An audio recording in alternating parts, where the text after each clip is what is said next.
Hi, welcome back to channel. ಇವತ್ತಿನ ಲಾಗ್ಗೆ ನಿಮಗೆಲ್ಲ ಸ್ವಾಗತ. ಇವತ್ತು ಬೆಳಗ್ಗೆಯಿಂದ ಲಾಗ್ ಸ್ಟಾರ್ಟ್ ಮಾಡ್ತಾ ಇದ್ದೀನಿ. ದೀಪಕ್ ಅವರು ಸೋಲಾರ್ ಕ್ಲೀನ್ ಮಾಡ್ತಾ ಇದ್ದಾರೆ. ಹೇಳಿ ನೋಡಿ, ಅರ್ಧ ಮಾಡ್ಕೊಂಡು ಕೂತ್ಕೊಂಡಿದ್ದಾರೆ ನೋಡಿ. ಟೋಟಲ್ 20 ಟ್ಯೂಬ್ಸ್ ಇದೆ. ಸೊ ನಾರ್ಮಲಿ ನಮ್ಮಲ್ಲಿ ಪ್ರಾಬ್ಲಮ್ ಏನಾಗ್ತಾ ಇದೆ ಅಂತ ಹೇಳಿದ್ರೆ, ನೀರು ಬಿಸಿ ಬರ್ತಾ ಇಲ್ಲ. ಬೆಳಗ್ಗೆ ಮುಂಚೆಲ್ಲ ಕಂಪ್ಲೀಟ್ ಬಿಸಿ ಬರ್ತಾ ಇಲ್ಲ. ಅದಾಗಿಂದ ಅವ್ರಿಗೆ ಫೋನ್ ಮಾಡಿದೆ ಟೆಕ್ನಿಷಿಯನ್ ಅವರಿಗೆ. ಅವ್ರು ಏನಂತ ಹೇಳಿದ್ರು ಅಂದ್ರೆ, ಇದು ಒಳಗಡೆ ಕಸ ತುಂಬ ಇದು ಮಣ್ಣು ತುಂಬಿಕೊಂಡಿರುತ್ತೆ, ಹಾಗಾಗಿ ಆ ಥರ ಆಗ್ತದೆ ಅಂತ ಹೇಳ್ತಾ ಇದ್ರು. ಸೊ ಈಗ ಟ್ಯೂಬನ್ನು ಬಿಚ್ಚಬೇಕು. ಸೊ ಇದು ಇಲ್ಲೆಲ್ಲ ನೋಡಿ ಇನ್ಸುಲೇಷನ್ ಇರುತ್ತೆ. ಇದು ವಾಟರ್ ಹೋಲ್ಡರ್ ಟ್ಯಾಂಕ್ ಅಂತ ಹೇಳ್ತೀವಿ ನಾರ್ಮಲಿಯಾಗಿ.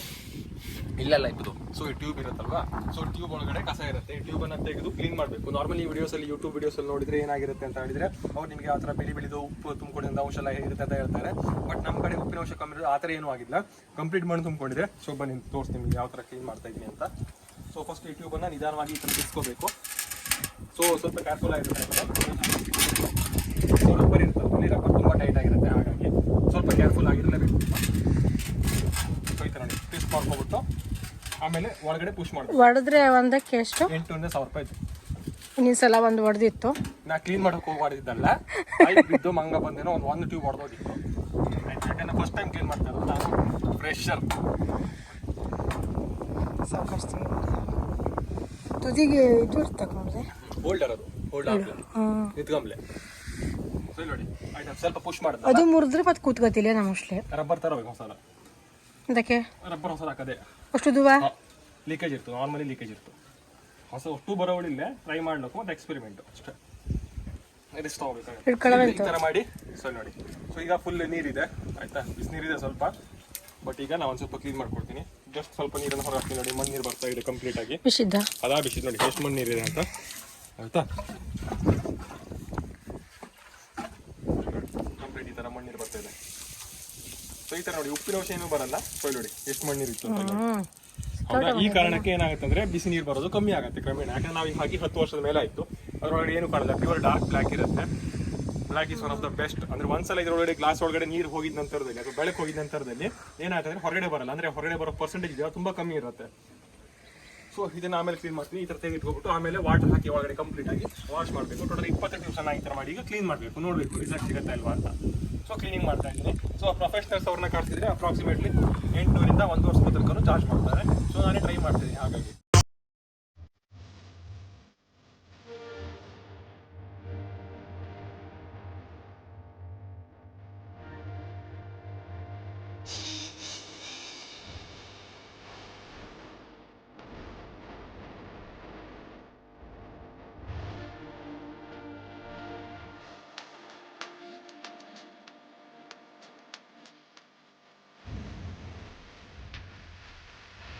ಅದೆಂತದ ಹೇಳು.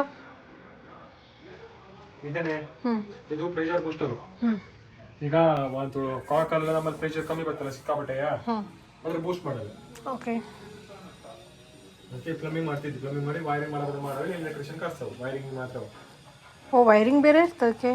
ಪವರ್ ಕೊಡೋದ ಏನ್ ಜೋಕ್ ಬೇರೆ ವೈರಿಂಗ್ ಮಾಡಿರೋದು ಕರೆಂಟ್ ಕೊಡೋದು ಕೆಲಸ ಮಾಡಿ. ಬೆಳಿಗ್ಗೆ ಎಲ್ಲ ಕ್ಲೀನ್ ಮಾಡಿದ್ದಾಯಿತು. ಆಮೇಲೆ ಮಧ್ಯಾಹ್ನ ಮೇಲೆ ಮತ್ತೆಲ್ಲ ರೀಇನ್ಸ್ಟಾಲ್ ಮಾಡ್ತಾ ಹೋದ್ವಿ. ನಿಧಾನಕ್ಕೆ ತೆಗೆದು ನಿಧಾನಕ್ಕೆ ಹಾಕಬೇಕು. ಇದು ತುಂಬ ಸೂಕ್ಷ್ಮವಾದ ಕೆಲಸ, ಗ್ಲಾಸ್ ಆಗಿರೋದ್ರಿಂದ.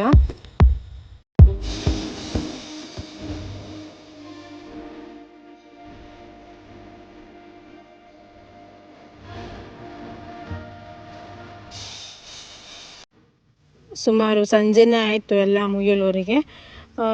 ತಿಂಡಿಗೆ ನಾನು ಸುಮಾರು 6:30-7 ಗಂಟೆಗೆ ಏನಾದರೂ ತಿಂಡಿ ಬೇಕಾಗುತ್ತೆ. ಟೀ ಕಾಫಿ ಜೊತೆ ರೊಟ್ಟಿ ಮಾಡಿದ್ದೆ, ರೊಟ್ಟಿ ಬಾಜಿ ಮಾಡಿದ್ದೆ. ಬೆಳಗ್ಗೆ ಮಾಡಿರೋದೇ ಜಾಸ್ತಿ ಇತ್ತು, ಅದನ್ನು ಬಿಸಿ ಬಿಸಿಯಾಗಿ ಮಾಡ್ಕೊಳ್ತಾ ಇದ್ದೆ.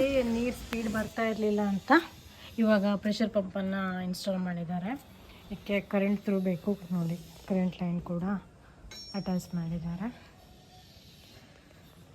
ಆಮೇಲೆ ಇಲ್ಲಿವರೆಗೆ ನೀರು ಬರುತ್ತೆ. ಇಲ್ಲಿಂದ ಇದಕ್ಕೆ ಸಪ್ಲೈ ಆಗಿ ಇಲ್ಲಿಂದ ಪ್ರೆಷರ್ ಕ್ರಿಯೇಟ್ ಆಗಿ ಇಲ್ಲಿ ಕಂಟಿನ್ಯೂ ಆಗುತ್ತೆ. ಸೊ ಇವಾಗ ಕಾಕಲ್ಲೆಲ್ಲ ಕಾಕಲ್ಲು ನೀರು ಪ್ರೆಷರ್ ಆಗಿ ಬರುತ್ತೆ. ತೋರಿಸ್ತೀನಿ ನಿಮಗೂ ಕೂಡ. ಇಲ್ಲಿ ಅಷ್ಟು ಸ್ಪೀಡ್ ಇರಲಿಲ್ಲ, ಇವಾಗ ಫುಲ್ ಸ್ಪೀಡಾಗಿ ಹೋಗ್ತಾ ಇದೆ ಪ್ರೆಷರು. ಅಷ್ಟೆಲ್ಲ ಅವಶ್ಯಕತೆ ಇದ್ದ ಕಂಟ್ರೋಲ್ ಹಾಕಿ ಹೋಗಬೇಕು ಅಂದರೆ ಕಂಟ್ರೋಲ್ ಮಾಡೋ ಬರ್ತದಕ್ಕೆ ಹಾಕಿಟ್ಟಿದ್ದಾರೆ. ಕಂಟ್ರೋಲ್ ಸ್ಲೋ ಮಾಡೋ ಅಷ್ಟೇ, ವಾಟರ್ ಫ್ಲೋ ಸ್ಲೋ ಆಗ್ತದೆ. ನೆಕ್ಸ್ಟ್ ಡೇ ಲಾಗ್ ಕಂಟಿನ್ಯೂ ಮಾಡ್ತಾಯಿದ್ದೀನಿ. ಬೆಳಗ್ಗೆ ತಿಂಡಿಗೆ ದೋಸೆ ಪಿಟ್ಲಿ ಮಾಡಿದ್ದೆ. ತಿಂಡಿ ಎಲ್ಲ ತಿಂದಿದ್ದಾದ ನಂತರ ಮಾಮೂಲಿ ಮನೆ ಕೆಲಸ ಎಲ್ಲ ಮುಗಿಸಿದ್ದಾಯಿತು.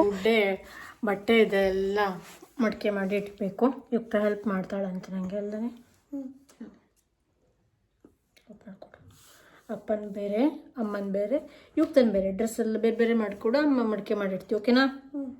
ಕೊಟ್ಕ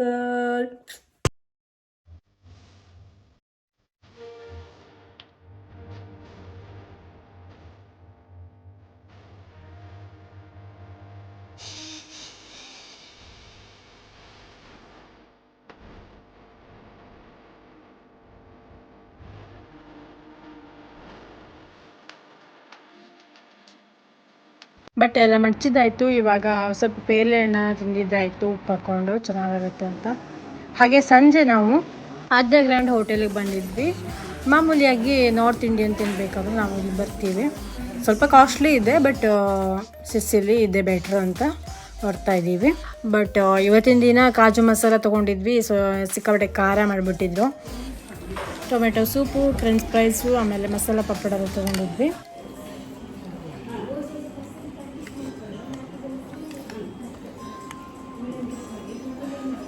ಕುಲ್ಚೆ ಕಾಜು ಮಸಾಲ ತೊಗೊಂಡ್ವಿ. ಪನ್ನೀರ್ ಕಡಾಯಿ ತೊಗೊಳ್ಳೋಣ ಅಂತ ಹೇಳ್ತಾ ಇದ್ರು ದೀಪಕ್ ಅವರು. ಕಾಜು ಮಸಾಲ ಖಾರ ಇರುತ್ತೆ ಅಂತ, ಬಟ್ ನಾನೇ ತೊಗೊಂಡೆ.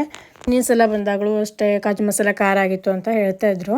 ಇನ್ನು ಈ ವಾರದ ಸಿರ್ಸಿ ಅಪ್ಡೇಟ್ ಹೇಳಬೇಕಂದ್ರೆ, ನಾರಿ ಸಾರಿ ಕಲೆಕ್ಷನ್ ಅಂತ ಇನ್ಸ್ಟಾಗ್ರಾಮ್ ಪೇಜ್ ಅವರು ಸಾರಿ ಹೋಮ್ ಬಿಸ್ನೆಸ್ ಮಾಡ್ತಾ ಇದ್ರಲ್ಲ, ಅವ್ರದ್ದು ಹೊಸ ಶಾಪ್ ಓಪನಿಂಗ್ ಆಗಿದೆ. ನಿನ್ನೆ ಓಪನಿಂಗ್ ಆಯಿತು.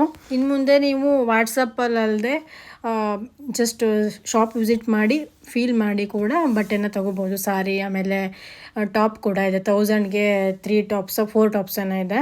ಆ ಥರದೆಲ್ಲ ತೊಗೋಬೋದು. ಜಾಸ್ತಿ ಡೀಟೇಲ್ಸ್ ಬೇಕು ಅಂದರೆ ಇನ್ಸ್ಟಾದಲ್ಲಿ ಹಾಕಿರ್ತೀನಿ, ಚೆಕ್ ಮಾಡಿ.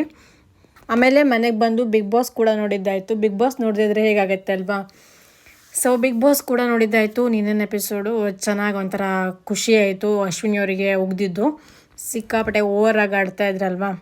ಆಮೇಲೆ ಇನ್ನೊಂದು ಅಪ್ಡೇಟ್ ಅಂದರೆ, ಬಿಜಾಪುರ ತಾಲೂಕಿನ ಶ್ರೀ ವಿದ್ಯಾ ಪ್ರತಿಷ್ಠಾನಂ ಅವರು ಶ್ರೀ ಕ್ಷೇತ್ರ ಶ್ರೀ ಚಕ್ರ ಕಲ್ಲಾರಮನೆ ಹೊನ್ಗದ್ದೆ ಇವರು ಕೋಟಿ ಲಲಿತಾ ಸಹಸ್ರನಾಮ ಮಹಾಯಾಗವನ್ನು ಸಂಕಲ್ಪ ಮಾಡಿಕೊಂಡಿದ್ದಾರೆ. ಇವರು ನಮ್ಮ ಸ್ವರ್ಣವಲ್ಲಿ ಶ್ರೀಗಳು ಹಾಗೆ ರಾಘವೇಶ್ವರ ಭಾರತಿ ಸ್ವಾಮಿಗಳು ಇವರೆಲ್ಲರ ಆಶೀರ್ವಾದಗಳೊಂದಿಗೆ ಈ ಸಂಕಲ್ಪವನ್ನು ಮಾಡ್ಕೊಂಡಿರ್ತಾರೆ. ಶ್ರೀ ಲಲಿತಾ ಸಹಸ್ರನಾಮ ಅನ್ನೋದು ಎಲ್ಲ ದೇವತೆಗಳ ಸಹಸ್ರನಾಮಗಳಲ್ಲಿ ಶ್ರೇಷ್ಠವಾಗಿದೆಯಂತೆ.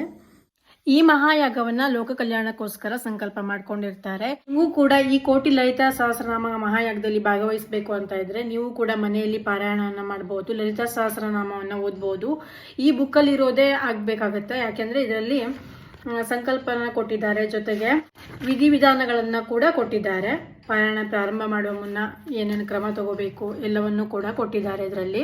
ಈ ಪುಸ್ತಕದ ಗೈಡೆನ್ಸ್ ಮೂಲಕ ನೀವು ಕೂಡ ಸಹಸ್ರನಾಮವನ್ನು ಓದಬಹುದು. ಹಾಗೆ ಇದರಲ್ಲಿ ಡೇಟ್ ಮತ್ತೆ ಪಾರಾಯಣಗಳ ಸಂಖ್ಯೆಗಳನ್ನ ಬರೆಯೋ ಕೊಟ್ಟಿದ್ದಾರೆ. ಇದನ್ನ ನೀವು ದಿನನಿತ್ಯವೂ ಓದಿ ಎಷ್ಟು ಪಾರಾಯಣ ಓದಿದ್ದೀರಾ ಅದರ ಸಂಖ್ಯೆನ ಮೆನ್ಷನ್ ಮಾಡಿದ್ರೆ ಆಯ್ತು. ಕೊನೆಯಲ್ಲಿ ಎಷ್ಟು ಪಾರಾಯಣನ ಓದಿದ್ದೀರಾ ಅಂತ ಕೌಂಟನ್ನ ನೀವು ಇವರಿಗೆ ತಲುಪಿಸ್ಬೇಕು. ವಾಟ್ಸಪ್ ಮೂಲಕ ಕೌಂಟನ್ನು ಎಷ್ಟು ಅಂತ ಕೊಡಬೇಕು. ಶ್ರೀ ವಿದ್ಯಾ ಪ್ರತಿಷ್ಠಾನಂ ಯಲ್ಲಾಪುರದವರಿಗೆ. ಅದ್ರ ನಂತರ ಅವರು ಕೋಟಿ ಸಹಸ್ರನಾಮ ಓದಿದ್ದಾದ ನಂತರ ಎಲ್ಲರೂ ಸೇರಿ ಕೋಟಿ ಸಹಸ್ರನಾಮವನ್ನು ಕಂಪ್ಲೀಟ್ ಆದ ನಂತರ ಮಹಾಯಾಗವನ್ನ ಮಾಡ್ತಾರೆ. 101 ರೂಪಾಯಿ ಕೊಟ್ಟು ಪುಸ್ತಕವನ್ನ ನೀವು ಖರೀದಿ ಮಾಡಿದ್ರಾಯ್ತು. ಪೋಸ್ಟಲ್ ಬೇಕಾದ್ರೂ ತಲುಪಿಸ್ತಾರೆ. ಹಾಗೆ ಎಲ್ಲೆಲ್ಲಿ ಬುಕ್ ಕೂಡ ಸಿಗುತ್ತೆ ಅಂತ ಅವ್ರು ನಿಮ್ಗೆ ಹೇಳ್ತಾರೆ. ಕಾಂಟ್ಯಾಕ್ಟ್ ಮಾಡಿದ್ರೆ ಕಾಂಟ್ಯಾಕ್ಟ್ ನಂಬರ್ ಅನ್ನ ಮೆನ್ಷನ್ ಮಾಡಿರ್ತೀನಿ. ಹಾಗೆ ಇವರ ಐಡಿಯನ್ನ ಕೂಡ ಮೆನ್ಷನ್ ಮಾಡಿರ್ತೀನಿ. ನೀವು ಕೂಡ ಆಸಕ್ತಿ ಇದ್ದಲ್ಲಿ ಈ ಮಹಾಯಾಗದಲ್ಲಿ ಪಾಲ್ಗೊಳ್ಳಿ. ಮತ್ತೆ ಲೋಕ ಕಲ್ಯಾಣದಲ್ಲಿ ನಾವು ಕೂಡ ಭಾಗಿಯಾಗಿ ನಮಗೂ ಕೂಡ ಒಳ್ಳೇದಾಗುತ್ತೆ ಅಂತ ಕೇಳ್ಕೊತೀನಿ. ಇಷ್ಟೇ ಇವತ್ತಿನ ಲಾಗು. ನಿಮಗೆಲ್ಲ ಇವತ್ತಿನ ಈ ಲಾಗ್ ಇಷ್ಟ ಆದರೆ ಲೈಕ್ ಮಾಡಿ. ಹಾಗೆ ಸಬ್ಸ್ಕ್ರೈಬ್ ಮಾಡದೆ ನೋಡ್ತಾರೆ ಸಬ್ಸ್ಕ್ರೈಬ್ ಮಾಡ್ಕೊಳ್ಳಿ. ಮತ್ತು ಫೇಸ್ಬುಕ್ ಇನ್ಸ್ಟಾದಲ್ಲೂ ಕೂಡ ಫಾಲೋ ಮಾಡಿ. Thank you for watching. Bye.